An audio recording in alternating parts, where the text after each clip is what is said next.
ক্ষতিগ্রস্ত, বিশেষ করে উপকূলের মানুষগুলা খুবই করুণ অবস্থায় আছে। এই কঠিন এক মুসিবতের মধ্যে আল্লাহ পাক রব্বুল আলামিন আপনাকে আমাকে সহি সালামতে রেখে আল্লাহ তাআলা মহান হুকুম পবিত্র জুমার নামাজ আদায় করার লক্ষ্যে দুনিয়ার সর্বোত্তম স্থান আল্লাহ তাআলার ঘর পবিত্র মসজিদে আসার বসার কিছুদিন কথাবার্তা শোনার এবং বলার তৌফিক দান করলেন। সেজন্য সকলের অন্তরস্থল থেকে জোরে সোরে শুকরিয়া আদায় করি আলহামদুলিল্লাহ। সম্মানিত মুসলিম কিরাম, পবিত্র কালাম পাক থেকে একটা আয়াত তেলাওয়াত করেছি। আল্লাহ হাবিব সাল্লাল্লাহু আলাইহি ওয়াসাল্লামের অসংখ্য অগণিত হাদিস থেকে একটা হাদিস পাঠ করেছি। পবিত্র কোরআন কারীমের আয়াত এবং হাদিসের ভিতরে জিয়ারতে বাইতুল্লাহ অর্থাৎ আল্লাহ তাআলার ঘর জিয়ারত এবং ঘর সম্পর্কে আলোচনা করা হয়েছে। যেহেতু এখন হজের মাস চলতেছে, সামনে কোরবানি আসতেছে, এখন থেকে কোরবানি পর্যন্ত হজ, আল্লাহ তাআলার ঘর সম্পর্কে, কোরবানি সম্পর্কে আলোচনাগুলো হবে। কোরবানির ইতিহাস সম্পর্কে আলোচনা হবে। প্রশ্ন থাকতে পারে, হুজুর কোরবানিতে এখন অনেক দেরি, হজেরও তো অনেক দেরি, এখনই আলোচনা করবেন? হজের এখন হলো হজের মৌসুম। আল্লাহ পাক রব্বুল আলামিন বলেন, আল হাজ্জু আশহুরুম মা'লুমাত, হজের কয়েকটি মাস সুঘোষিত। রমজানের ঈদের যে চাঁদ ওঠে এ থেকে শাওয়াল মাস শুরু হয়। শাওয়াল, জিলহজ, জিলহজ এই তিনটা হলো হজের মাস। অর্থাৎ রমজানের পর থেকেই যারা আল্লাহ পাক রব্বুল আলামিনের ঘর জিয়ারতের উদ্দেশ্যে যাবে তারা প্রস্তুতি গ্রহণ করা শুরু করবে। এই জন্য 3 মাসকে হজের মাস বলা হয়, হজের মৌসুম বলা হয়। মূলত হজ তো 8 জিলহজ থেকে 12 জিলহজ পর্যন্ত।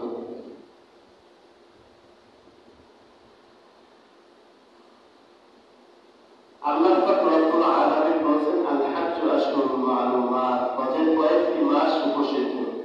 এই আয়াতের ব্যাখ্যায় হযরত আব্দুল্লাহ ইবনে ওমর রাদিয়াল্লাহু তাআলা আনহু তিনি বলেন, হজের মাস হলো শাওয়াল, জিলকদ এবং জিলহজের প্রথম 10 দিন। এই জন্য এই সময় মানুষ হজের প্রস্তুতি গ্রহণ করে থাকে। আমরা এই আলোচনাগুলো এজন্য করব যাতে করে হজের মাহাত্ম্য, হজের গুরুত্ব এবং হজের ফজিলত সম্পর্কে আমরা জানতে পারি। হজ থেকে উদাসীনতা, গাফলতি যে ক্ষতি, এই ক্ষতি সম্পর্কে আমরা জানতে পারি এবং এই গাফলতির কারণে, কাল ক্ষেপণের কারণে যদি হজ ছুটে যায় তাহলে এর ভয়াবহতাও সম্পর্কে আমরা জানতে পারবো। এ থেকে আমরা হজে যাওয়ার মতো মানসিকতার উপস্থিতিও গ্রহণ করতে পারবো। হজের গুরুত্ব সম্পর্কে, হজ কাকে বলে? হজ অর্থ হল সংকল্প করা, ইচ্ছা করা।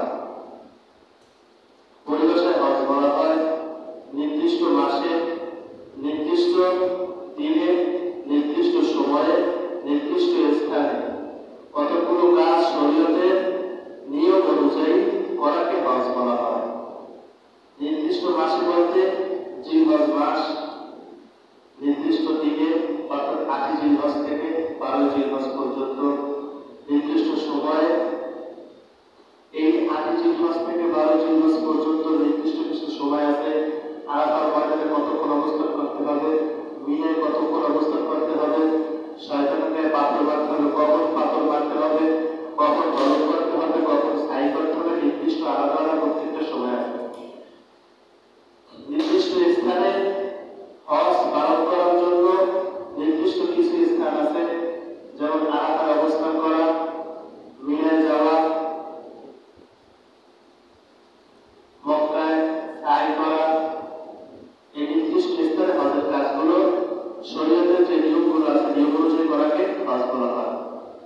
আব্দুল্লাহ ইবনে ওমর রাদিয়াল্লাহু তাআলা আনহু বলেন, তার থেকে বর্ণিত আছে আল্লাহর হাবিব সাল্লাল্লাহু আলাইহি ওয়াসাল্লাম বলেন, বুনিয়াল ইসলামু আলা খামসিন শাহাদাতু আন লা ইলাহা ইল্লাল্লাহ ওয়া আশহাদু আন্না মুহাম্মাদার রাসূলুল্লাহ ওয়া ইকামিস সালাতি ওয়া ইতাইজ যাকাতি ওয়াল হজ্জি ওয়া সাওমি রমাদান।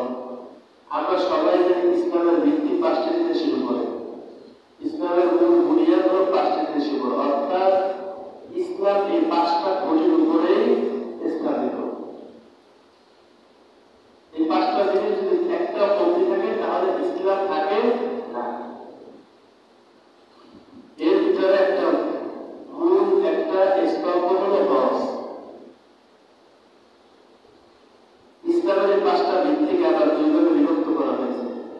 এর ভিতরে সর্বপ্রথম যে কালিমা, ঈমান, এটাকে বিশ্বাস ভাগে বিভক্ত করা হয়েছে। এখন কালিমা কাকে বলা হয়? অন্তরে বিশ্বাস করা আল্লাহ তাআলাকে এবং মুখে স্বীকার করে, অন্তরে মুখে স্বীকার করে সেটা কাজও বাস্তবায়ন করা, এটাকে বলা হয় ঈমান। আর আরেকটা হইল আমলের মাধ্যমে প্রকাশ করা। আমল আবার তিন প্রকার। একটা হইল শারীরিক আমল, যেটা নামাজের মাধ্যমে এবং রোজার মাধ্যমে আমরা করি, এটা শারীরিক আমল। নামাজ পড়লে কষ্ট হয়, রোজা রাখলেও শরীরে একটু কষ্ট হয়।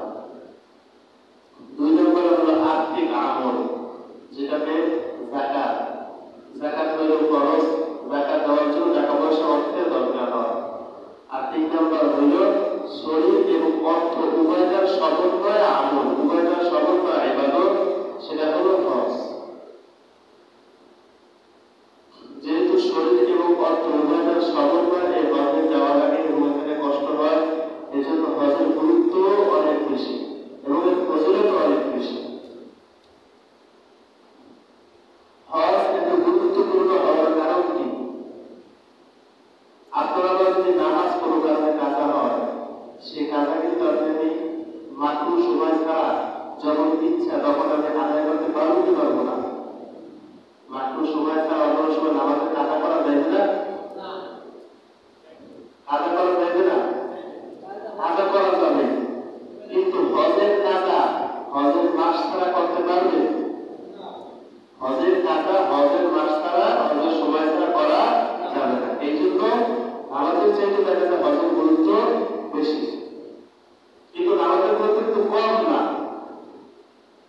এরপরে নামাজের কাজ আদায় করার জন্য কিন্তু কোনো কঠিন কোনো নিয়ম নেই। হজের জন্য যেরকম নিয়ম আছে, মিনায় যাওয়া লাগবে, আরাফার ময়দানে থাকা লাগবে, এরকম যে নিয়ম, নামাজের এরকম নিয়ম আছে, যদি যে জামাত না হয় জামাতে নামাজ পড়বা, বা এরকম কোনো নিয়ম কিন্তু আলাদা নাই। কিন্তু হজের জন্য আলাদা ধরাবান্ধা নিয়ম আছে। সেই নিয়ম অনুযায়ী আদায় করা লাগবে, নির্দিষ্ট দিনে আদায় করা লাগবে, নির্দিষ্ট সময়েই আদায় করা লাগবে, নির্দিষ্ট স্থানে আদায় করা লাগবে। এই দিক থেকে হজের গুরুত্ব বেশি। আল্লাহর হাবিব সাল্লাল্লাহু আলাইহি ওয়াসাল্লাম বলেন, তাআজ্জালু ইলাল হাজ্জি ফাইন্না আহাদাকুম লা ইয়াদরি মা ইউরিদু লাহু। তোমরা তাড়াতাড়ি হজ আদায় করো, কেননা তোমাদের কারো তো জানা নাই পরবর্তীতে সে কোন পরিস্থিতির সম্মুখীন হবে। হজ খরচ হওয়ার সাথে সাথে হজ আদায় করো, অপেক্ষা করো না। মাইনা দিয়ে দিয়ে এলো, ওলারা দিয়ে দিয়ে এলো, একটা বাড়ি করো, এরকম অপেক্ষা করো না, তাড়াতাড়ি হজ আদায় করো। কারণ কারোর সাথে শুনবে, যদি কারো উপরে হজ খরচ হয়, এই বছর হজ খরচ হয়েছে, আপনি কোনো কারণবশত আদায় করলেন না, এই হজ আদায় করার জন্য আবার একটা বছর আপনাকে অপেক্ষা করা লাগবে। কিন্তু আমরা কেউ জানি না, এক বছর তো দূরের কথা, এক সেকেন্ডেরও কিন্তু কারো কোনো ভরসা নাই। তাহলে হজ খরচ হইল, জীবিত ছিলাম, সুস্থ ছিলাম, তারপর আদায় করলাম না, আবার এক বছর পর বাঁচবো, সুস্থ থাকবো, টাকা পয়সা থাকবে, তারপর হজ আদায় করতে পারবো।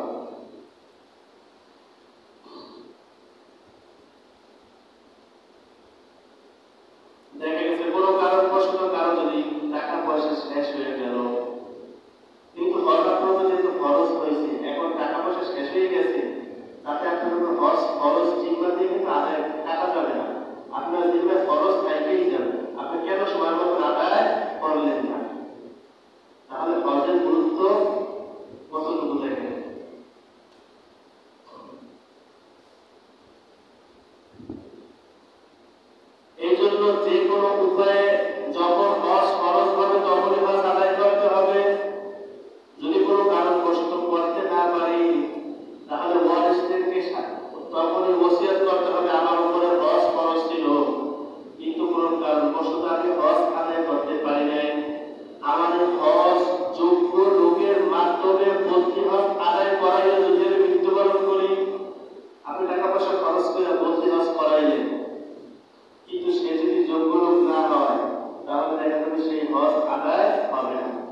খরচ হয়েছে তখন 50,000 বা 1,00,000 টাকা হজ করতে চাইতে পারতেন, কিন্তু তখন আপনি হজ আদায় করেন নাই।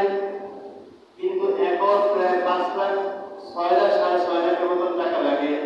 এখন যদি মনে করেন যে আমার তো এখন হজ খরচ না, তাহলে ভুল। আপনার তো টাকা যখন ছিল তখনই খরচ হয়েছে, আপনি তখন আদায় করেন নাই। এখন 5 লাখ 6 লাখ 7 লাখ আপনার হজ করা লাগবে, আপনি করেন নাই কেন? আগে আপনার তো আগে হজ খরচ ছিল, তখন টাকাও ছিল। আমাদের দেশে ভুল প্রথা আছে, আমাদের দেশে আমরা বৃদ্ধ বয়সে হজে যাই। যারা চাকরিজীবী তারা চিন্তা করে যখন অবসরে যাব তখন হজে যাব, ভালো হয়ে আসবো। যারা ব্যবসায়ী তারা চিন্তা ভাবনা করে যদি ব্যবসা অবস্থায় হজে যায় তাহলে তো আমি কারবারের ভিতরে ভেজাল দিতে পারবো না, সুতরাং হজে যাওয়া যাবে না। সকল বলে নাও যদি কত হাদিসে আসার পরেও ভেজাল কাজকর্ম করছে, আছে না? এমন একবারে গেলেই ভালো হয়েছে এমনটা কিন্তু না। অনেকে চিন্তা করে ছেলে মেয়ে বিবাহ হয়ে যায়, কিভাবে আমি হজে যাই? হজে যাওয়ার জন্য ছেলে মেয়ে বিবাহ না, আপনি নিজে বিবাহ করাও শর্ত না। আপনার উপর হজ খরচে যাতে হজ করবেন, আপনি নিজে বিবাহ করছেন এটাও আপনার উপর শর্ত না। বাংলাদেশ ছাড়া অন্য অন্য দেশগুলো আছে, এই সমস্ত দেশের ভিতরে মানুষ অল্প বয়সে যুবক বয়সে তারা হজে যায়। এখন যুবক বয়স হজে যাওয়ার জন্য এত তাকিদ দেওয়ার কারণ কি? আমরা জানি যে যৌবন বয়সের ইবাদত আল্লাহর কাছে বেশি কবুলিয়াত। শুধু তাই না, আল্লাহ হাবিব সাল্লাল্লাহু আলাইহি ওয়াসাল্লাম বলেন, আল হাজ্জুল হাজ্জু, হজ হইল কষ্টকর। হজের যে কার্যক্রমগুলো এগুলো করার জন্য অনেক কষ্ট হয়। আরাফার ময়দানে রৌদ্রের ভিতরে সারাদিন থাকা লাগবে, মিনায় যাওয়া লাগবে, এরপরে সাই করা সহ বিভিন্ন কার্যক্রমে অনেক কষ্ট করা। এই সারাদিন মক্কায় আরবের ভিতরে যে গরম, এই গরমের ভিতরে সারাদিন অবস্থান করা কষ্টকর বিষয় না? এরপরে পায়ে হাইটে আসা আরো কষ্টকর বিষয়। এই জন্য যুবক বয়সে বৃদ্ধ হওয়ার আগে হজের কার্যক্রম করা। দেখা যায় বৃদ্ধ বয়সে নিজের শরীরে ঠিক থাকে না, হজের কার্যক্রম করতে গিয়ে অসুস্থ হয়, দেখা যায় গুরুত্বপূর্ণ অনেক কাজ করতে পারে না।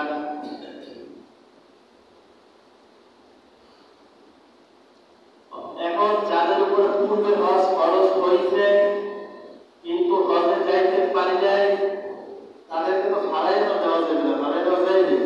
আল্লাহ তাআলা তো বান্দাদেরকে মাফ করার জন্য উসিলা করছে। যারা হজ করতে পারে নাই তাদের জন্য তিন অবস্থা।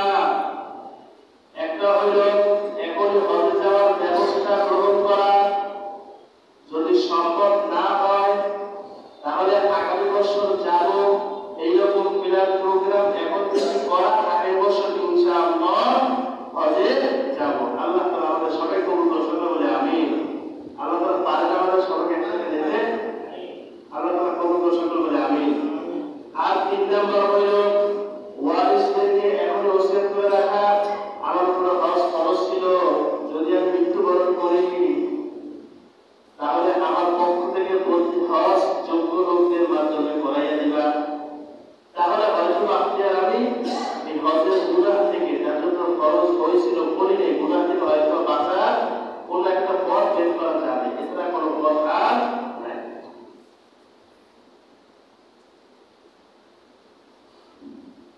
হজের ব্যাপারে মাসালা,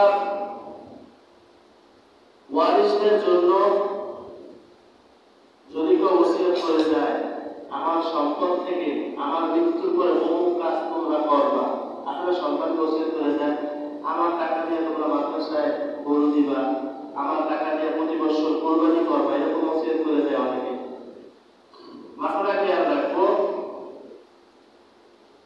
ওসিয়তের যে সম্পত্তি রাইখা যায় মৃত্যু ব্যক্তি, ওই সম্পত্তির 3 ভাগের 1 ভাগ সম্পদ সেই ওসিয়ত পূরণ করতে 1 ভাগের সম্পদের যদি কম কিংবা সমান সমান খরচ লাগে তাহলে ওই 1 ভাগ সম্পদ দিয়ে খরচ করবে। যদি 3 ভাগের 1 ভাগ সম্পদের চাইতেও বেশি খরচ হয়, তার ওসিয়ত রক্ষা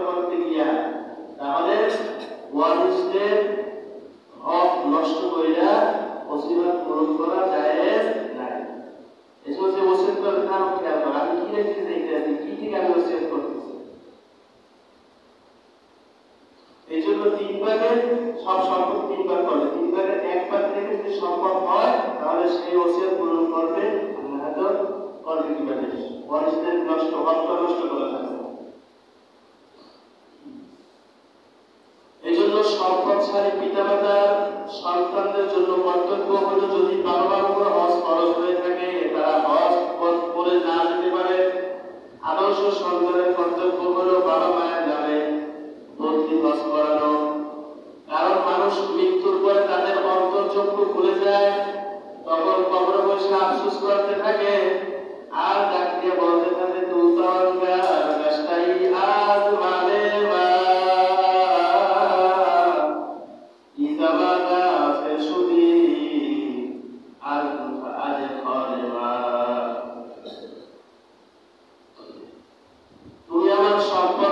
সম্পদশালী হইয়া আর আজকে আমি কবরের ভিতরে কষ্টের ভিতরে আছি, আর আমি কষ্টের ভিতরে কবরের ভিতরে আছি, তুমি আমাকে ভুলে রয়েছো। আপনার সম্পদ দিয়ে আপনার সন্তান আনন্দ উল্লাস করবে, কিন্তু আপনার খবর নিবে। এই জন্য জীবিত থাকা অবস্থায় যতটুকু সম্পদ ইবাদত বন্দেগী নিজের ইবাদত নিজেই করে যাওয়া।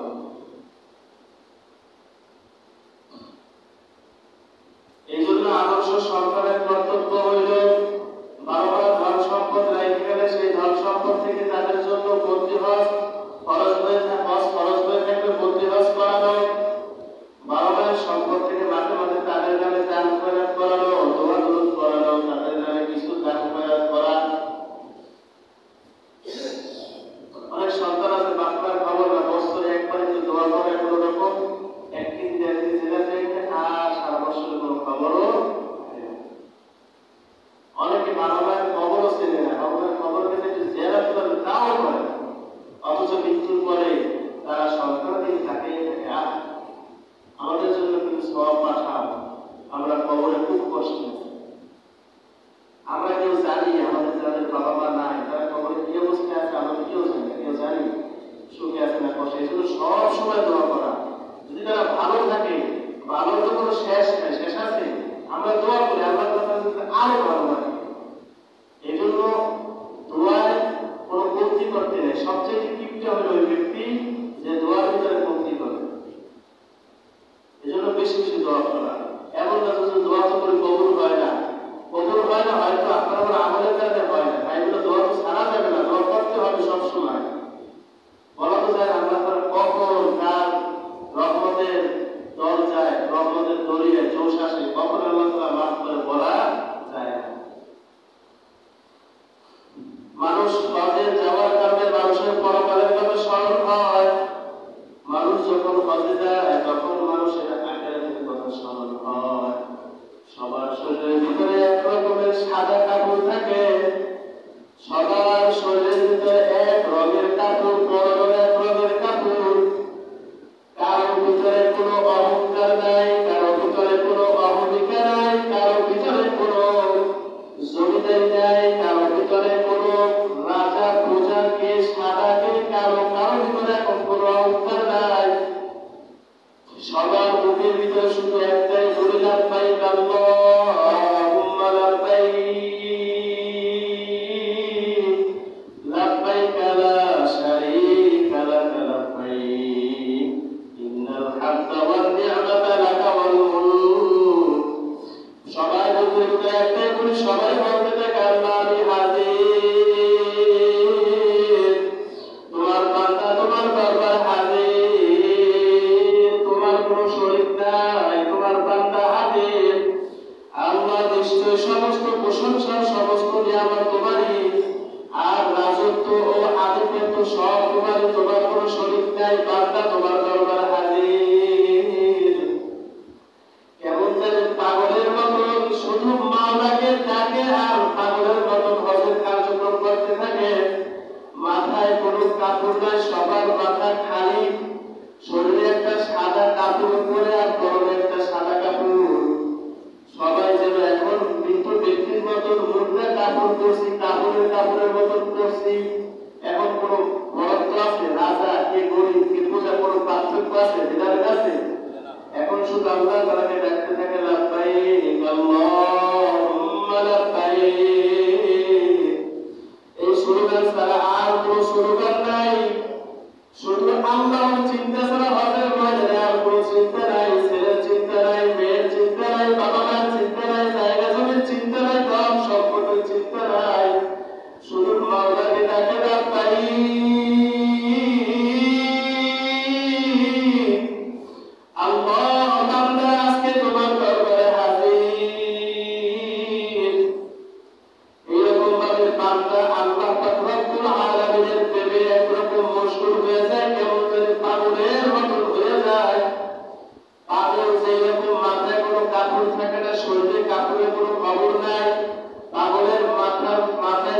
নাই, পানি নাই, মাথার চুল উষ্ণ পুষ্ণ কেমন একটা অবস্থা।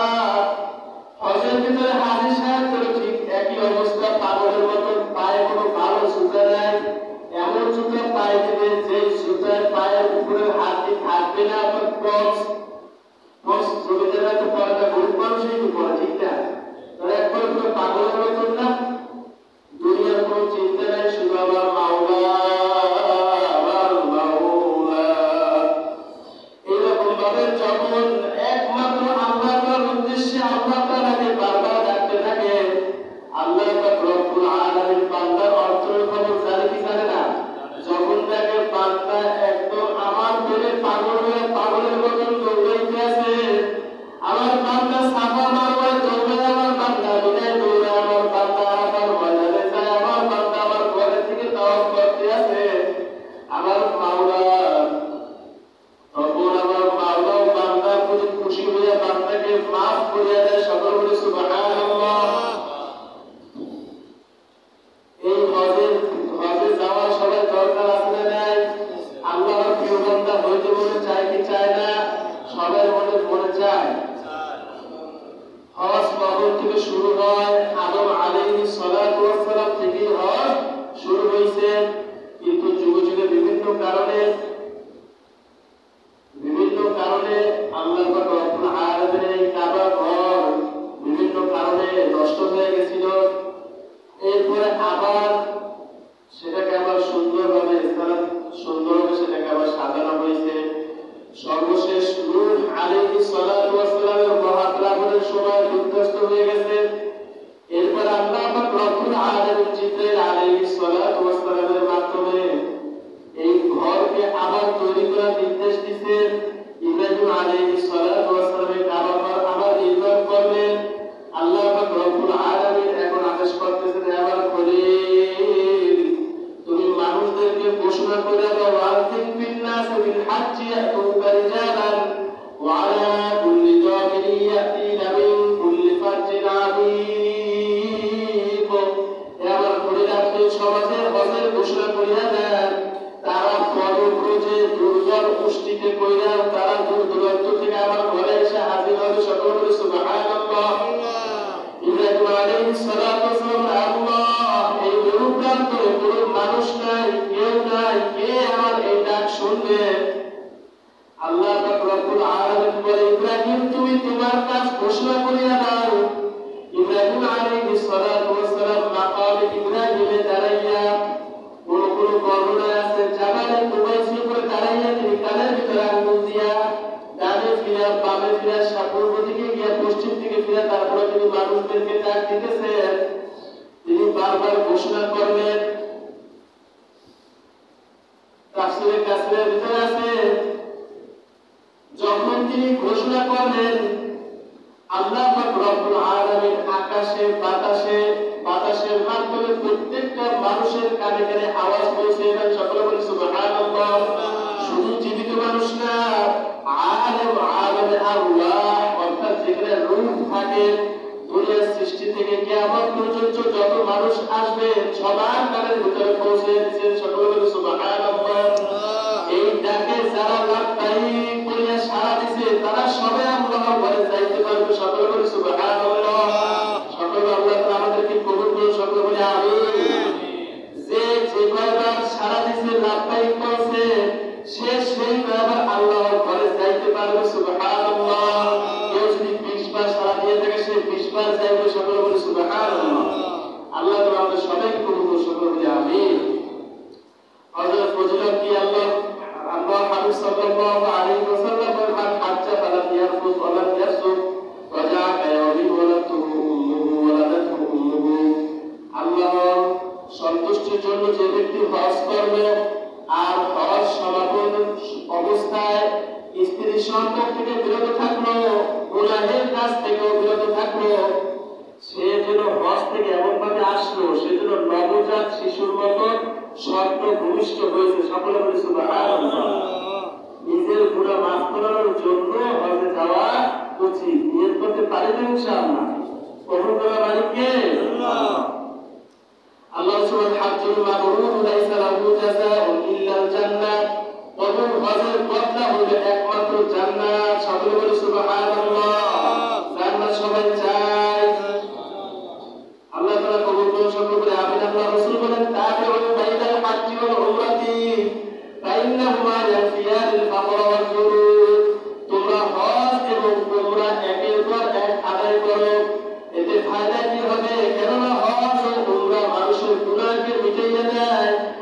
দরিদ্রতাকে দূর করিয়ে দেয়। সকলে বলি সুবহানাল্লাহ। তাহলে তো হজ অনুগ্রহ করা দরকার, ঠিক না? গরিব থেকে ধনী হওয়া যায় হজের মাধ্যমে। আল্লাহ আমাদের সবাই কবুল করুন, সকলে বলি আমিন। হজ কখন ফরজ হয়েছে? নবম হিজরিতে এই হজকে ফরজ করা হয়েছে। আল্লাহর হাবিব সাল্লাল্লাহু আলাইহি ওয়াসাল্লাম ধর্মীয় কারণে নবম হিজরিতে তিনি হজে যাইতে পারেন নাই। আবু বকর সিদ্দিক রাদিয়াল্লাহু তাআলা আনহুকে আমিরুল হজ অর্থাৎ ওই নবম হিজরিতে হজের আমির বানিয়ে তারপরে থেকে প্রথম হজে পাঠাইছেন। এরপরে দশম হিজরিতে প্রায় সকল সাহাবীদেরকে নিয়ে আল্লাহ রাসূল সাল্লাল্লাহু আলাইহি ওয়াসাল্লাম হজে গেছেন এবং দশম হিজরিতে আল্লাহ রাসূল দুনিয়া হজে ভাষণ দান করছেন। এরপর আল্লাহ রাসূল জীবিত ছিলেন না। হজ ফরজ হওয়ার দলিল আল্লাহ পাক রব্বুল আলামিন বলেন ওয়ালিল্লাহি আলান নাসি হিজ্জুল বাইতি মান ইসতাতা ইলাইহি সাবিলা ওয়া মান কাফারা ফাইন্নাল্লাহা ওয়ালিয়্যুন আলিল আলামিন। মানুষের মধ্যে যার বাইতুল্লাহ যাওয়ার মতো সামর্থ্য আছে, আল্লাহর উদ্দেশ্যে এই গৃহের হজ করা তার উপরে ফরজ এবং কেউ তা প্রত্যাখ্যান করলে সে জেনে রাখুক নিশ্চয়ই আল্লাহ পাক রব্বুল আলামিন বিশ্ব জগতের কাছে মুখাপেক্ষী নয়। আপনি আমি যদি আল্লাহর তওয়াফ নাও করি, আল্লাহর তওয়াফ করার মতো ফেরেশতা অভাব নাই। এই জন্য আল্লাহ রাসূল সাল্লাল্লাহু আলাইহি ওয়াসাল্লাম বলেন ইন্নাল্লাহা ক্বাদ ফারাদা আলাইকুমুল হাজ্জা। আল্লাহ তাআলা তোমাদের উপরে হজ ফরজ করেছেন, সুতরাং তোমরা হজ করো। হজ ফরজ হওয়ার জন্য শর্ত কি? মুসলমান হওয়া, সাবালক হওয়া, সুস্থ হওয়া, স্বাধীন হওয়া, বাইতুল্লাহ পর্যন্ত পৌঁছার সামর্থ্য থাকা, অর্থাৎ যিনি সংসার পরিচালনা করে তার নিকট সংসারের প্রয়োজনের খরচ অতিরিক্ত এই পরিমাণ অর্থ থাকবে। ভালো করে বুঝছে, এটা কিন্তু মূল মাসালা। যার কাছে সংসার পরিচালনা যিনি করে, সংসার পরিচালনা করার পরে অতিরিক্ত টাকা আছে, ব্যাংকে থাকুক বা বিভিন্ন জায়গায় আছে বা হাতে আছে, এই পরিমাণ টাকা থাকা, যে পরিমাণ টাকা দ্বারা সে কাবা ঘরে যাইতে আসবে, সেখানে থাকা অবস্থায় খাবার দাবারের যে খরচ, সেই খরচ দিতে পারবে। ওইখানে থাকা অবস্থায় আসা যাওয়ার সময় যতটুকু সময়টা লাগে, এই সময়টুকু বাড়িতে খরচপাতি দিয়া যাইবে। এই পরিমাণ খরচ যার কাছে আছে তার উপরে হজ খরচ।